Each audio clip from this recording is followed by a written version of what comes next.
oh, that fucking asshole. That's what I was thinking. I was bulletproof. I practiced in the mirror like all this time. And my heart just dropped. It just went. In my mind, everything I had worked up to and came up to this point, I'd gotten good grades in high school. I'd taken the APs. I went to a great college. I had all the right majors, business, marketing. Everything I'd done, I'd gotten a good job. I switched out for a better job, and I did everything correct in my job, and I was moving up and I was doing everything. I was helping the company grow. I felt pretty confident going in because I felt like I had a bulletproof case for asking for a raise. So I went in, I had, a little sheet prepared of, just kind of some numbers and some charts and some of the actual data that I was going to reference. And I went in and I made my spiel, which was short. I thought I kept it good and open-ended. I didn't ask for a firm amount. I said, hey, I'd like either a raise or some sort of incentive plan moving forward so that I can be on track to earn 6 figures. His answer was the one answer I actually hadn't prepared for, which wasn't really an objection, but what he said was, or what? He was just being an a-hole, what that question meant to me. Because he was saying, you want a raise, or what are you gonna do? And what I felt like he was asking me to do is actually put my balls on the line and say, or I'm quitting. I don't think that was his intention.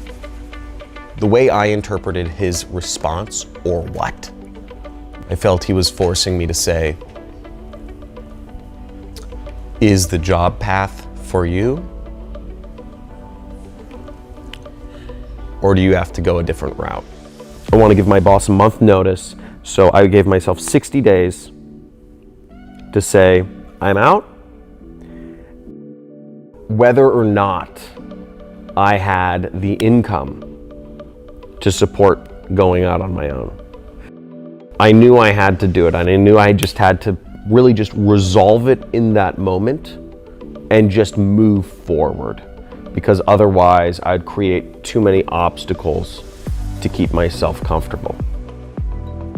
Being an entrepreneur and defining my own sense of self-worth, it was scary. But I realized I would live a life of regrets, of constriction, of being on somebody else's term, of being a comfortable slave if I allowed my sense of self-worth and my worth to be determined by somebody else.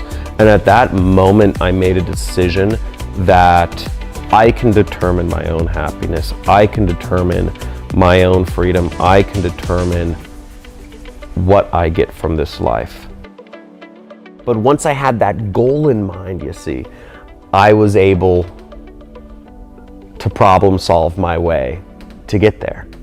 You don't need to let anybody else determine what you're worth or where you're going in life, that you have full control of that. And it doesn't need to be a boss, a teacher, or even a relationship you're in. You determine where you're going in life. You alone have all of the power in the world to figure this stuff out for yourself.